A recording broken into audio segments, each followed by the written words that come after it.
Bakıda silahlı insident törədilib. Nəticədə bir nəfər həyatını itirib, bir nəfər yaralanıb.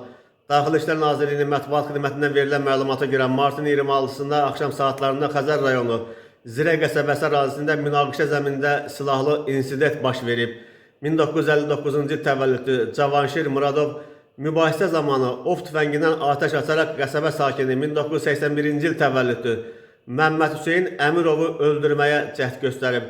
Hadisə zamanı sonuncunun atası 1956-cı il təvəllüdlü Vaqif Əmirov tüfəngdən açılan atəş nəticəsində həyatını itirib.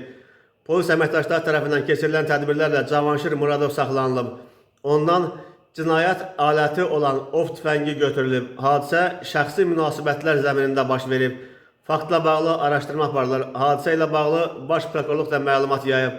Bildirilib ki, martın 26-sında paytaxtın Xəzər rayonu Türkan qəsəbəsi ərazisində Vaqif Əmirovun öldürülməsi barədə rayon prokurorluğuna məlumat daxil olub. Araşdırma zamanı Cavanşir Muradovun qonşusu Ruslan Əliyevə silahdan atəş açaraq onu öldürməyə cəhd etməsi, sonra isə həmin silahdan Vaqif Əmirova atəş açaraq qəsdən öldürməsinə əsaslı şübhələr müəyyən edilib. Faktla bağlı Cinayət Məcəlləsinin 120.1-ci, yəni qəsdən adam öldürmə və 120.2.7-ci qəsdən 2 və ya daha çox şəxsi öldürməyə cəhd etmə maddələri ilə cinayət işi başlanıb, ibtidai istintaq aparılır.